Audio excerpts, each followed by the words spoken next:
All right, what's up guys? Murali here. In this video, I'm going to be talking about what the past 3 months have been like in medical school and to hopefully give you guys a better idea of what med school is actually like. All right, so I'm going to split this video up into a few different segments. Feel free to jump around as you'd like. I'll put some timestamps down in the description and the comments section below.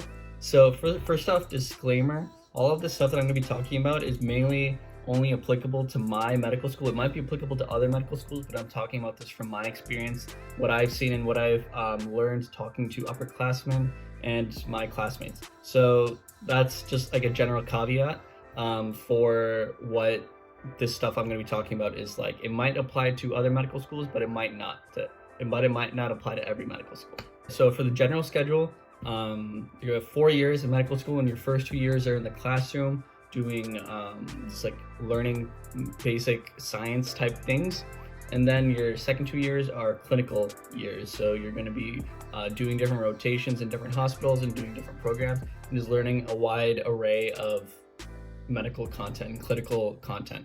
So I can give you a better idea of how the first 2 years are. So at least at my medical school, each year is split up into 2 semesters, and each semester for us has 3 blocks, and each block has a round of exams. So it's like you have final exams every 6 months, but the content that was in one block does not pass over into the next block. So it's not cumulative in any way. So once you learn content for a block, you take the test and you're done with that content until later on for like a step exam when you have to relearn it all and do it all over again.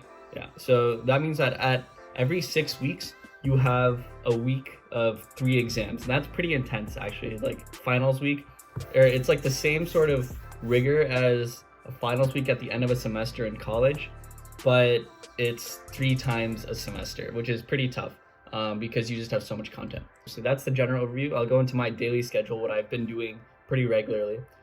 In terms of waking up for a lecture, our lectures are recorded and you don't have to be there in class. There's one class that has some participation things. Yeah, so you just have to do questions online, and that'll count as your participation points. Other than that, I just wake up, eat, and then I get started going through lecture.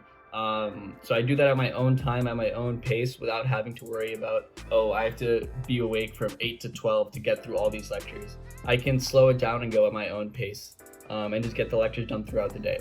And that's pretty much the only real assignment that I have to do day by day, like getting through those lectures. And I want to make sure that I do get through those lectures, because if you miss a lecture, it's very hard to pick that back up in the coming days, because like you just have, it builds up. I'm sure like maybe you've heard the analogy.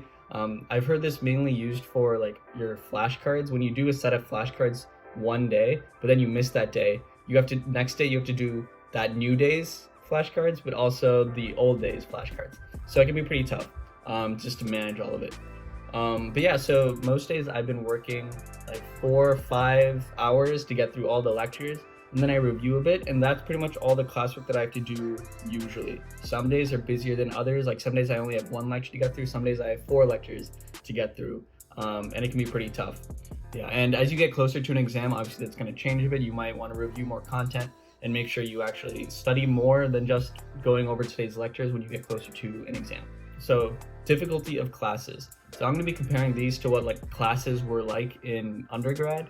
And it's honestly not that different. The only difference is really the amount of content. The difficulty of content is not that much worse, but it's just the wide range of content. Like what would be a week or 2 weeks in an undergrad cell bio class was taught to us in 1 single lecture here in medical school. And some of the things are more detailed, but others are not. Like it varies how like specific things get, but there is a wide range of content.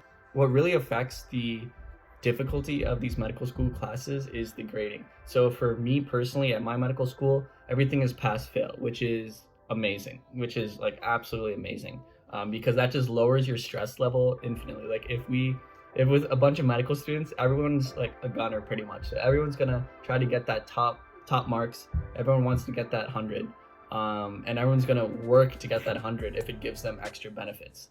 But because it's pass-fail, there's literally no difference between getting 100 and a 65 at the end of the day. So I think that lowers your stress levels a lot and eases the pressure on you to do absolutely amazing, whereas you could just focus as much as you can on classwork as you like, but then you also have time to do other things like have maintain good mental health and do relaxing things, but also explore different shadowing opportunities or different extracurriculars, which I'll get into now. What is there to do outside of just studying for medical school? While there is a lot of classwork, there are a lot of other opportunities as well, like clubs, you have research, you have volunteering, and I'd say you also have shadowing, which is very similar to what you had in undergrad, but you still have to do it in medical school so that you can make a good application for residencies. And of those, I would say that research and shadowing are probably the most important. Research is important because it shows that you can commit yourself to a long-term project and fulfill it and work through it and actually achieve something over a long period of time. And shadowing, I think, is important so that you get a better understanding of what different specialties are like, and so that you personally know, oh, this is what I'm interested in, or this is what I'm not very interested in.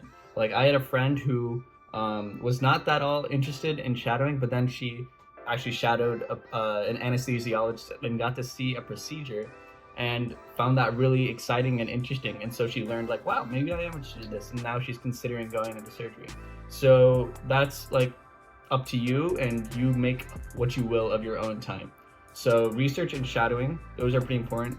You then have volunteering, and I'd say this is very important as well, to show like people, not really just to show people. Yeah, I think you want to give back to your community and give service to the people around you and the communities around you. And so that's like a really good way to spend your time. And then you have extracurriculars like clubs.